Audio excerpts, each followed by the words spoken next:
but sincere, and Dunn vigorously denies that conscious fraud was involved. In fact, the dictation process was probably scarcely conscious at all, in any normal sense of the word. If Dunn is right, Firmich and Vogel are wrong.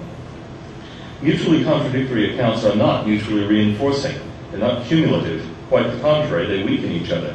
Imagine a murder case in which one witness for the prosecution definitively states that he clearly saw the defendant, Mr. John Jones, who was wearing his characteristic Stetson cowboy hat, empty a six-shooter into the head of the victim, Miss Roberta Smith, at point-blank range as she stood by the hot dog stand on the beach. A second prosecution witness declares that he saw the defendant, Mrs. Joanna Jones, striding briskly out of the 27th floor restaurant where the murder took place with a fashionable black beret on her head. The prosecution's forensic pathologist, meanwhile, announces his expert verdict that from the marks on Mr. Robert Smith's throat, the victim died of strangulation.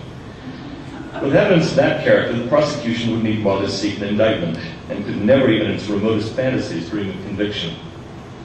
Many years ago, Albert Schweitzer published a classic work entitled in English, The Quest for the Historical Jesus, in which he demonstrated, among other things, that the various portraits of Jesus that had been offered up to his time by scholars of Christian origins most commonly said more about their authors than about the historical Jesus. What we see in the various attempts that have been offered thus far to explain the Book of Mormon away might, I think, be labeled The Quest for the Historical Joseph. Early critics, absolutely unwilling to grant that God might have had a hand in the production of the Book of Mormon, sought its author in Joseph Smith, or Sidney Rigdon, or Parley Pratt, or Oliver Cowdery, or anywhere else that could serve as a refuge against the book's own claims. How often have I said to you, remarked Holmes to Watson, that when you have eliminated the impossible, whatever remains, however improbable, must be the truth. The Book of Mormon's claims for itself were, to many minds, simply unendurable, and so other theories have necessarily prospered. It is so still today. Only now, the most serious criticisms of the Book of Mormon tend to come not from self-proclaimed Orthodox Christians, but from self-identified atheistic materialists. The historian Dale Morgan, much admired in certain contemporary circles, wrote a 1945 letter to the believing Latter-day Saint historian Juanita Brooks. He states the fundamental issue with unusual frankness and candor. With my point of view on God, I am incapable of accepting the claims of Joseph Smith and the Mormons, be they however so convincing. If God does not exist, how can Joseph Smith's story have any possible validity? I will look everywhere for explanations, except to the one explanation that is the position of the Church.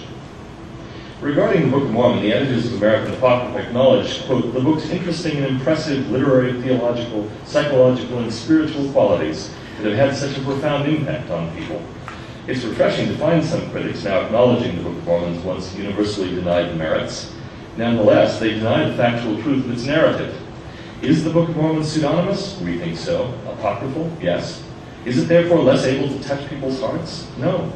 Our position is that the scriptural tradition includes fiction, parables, poetry, hyperbole, psalms, historical verisimilitude, and other genres, and that such writing can be as powerful in providing people with spiritual guidance as non-fiction. To acknowledge the obvious fictional quality of the Book of Mormon is not to detract from the beauty and brilliance of the sermons, visions, and other imagery. One is tempted, though, to ask how much spiritual guidance the editors themselves actually find in the book. One of them is expressly declared as atheism, the other, just Thursday night, explicitly denied the existence of any spiritual realities and proclaimed himself a thoroughgoing materialist. After all, it seems that much, if not all, of the book's supposed spiritual power is available only to those who believe its claims about itself and act on those claims. And on the point of view offered up by American Apocrypha, those who do so are quite literally fools. In closing, the muse descended on a local poet not long ago, inspiring him to pen new lyrics to the tune of the popular primary song, The Golden Plates Lay Hidden.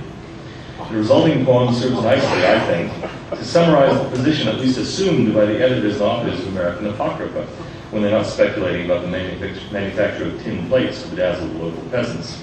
Here's how it goes. No golden plates existed outside of Joseph's mind, and 11 other lunatics in whom he could confide. The record made by Joseph, a 19th century fraud, still makes for pious reading. Let's pretend it came from God.